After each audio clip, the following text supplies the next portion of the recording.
Jadi Pak Anwar dari Janto ke Banda Aceh kira-kira berapa jam perjalanan Pak Anwar? Ya. Hah? Oh 1 jam lebih kurang dari kota Janto ya? Ya Pak Anwar? Kan itu. Jauh. Dalam nomor dari dunia. Dari kota Janto ke Banda Aceh 1 jam demi mencari rezeki ya. Lu yang kalau boleh dong kalau enggak. Ini mesti mau. Enggak ngondong ya. Kanong liku-liku lah. Yang tumpah cuma motor payangnya anak bukan cuma go. Jadi dari Janto jam berapa? Jam 6 berangkat ke sana Pak Anwar ya? Pak Anwar?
Dah berani, dah berani.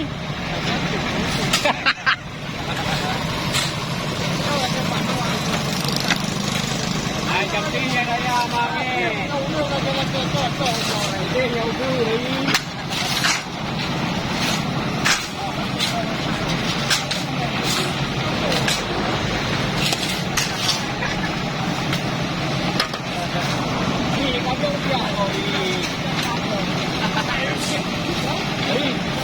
Ada rupiah ako, lagi mo yung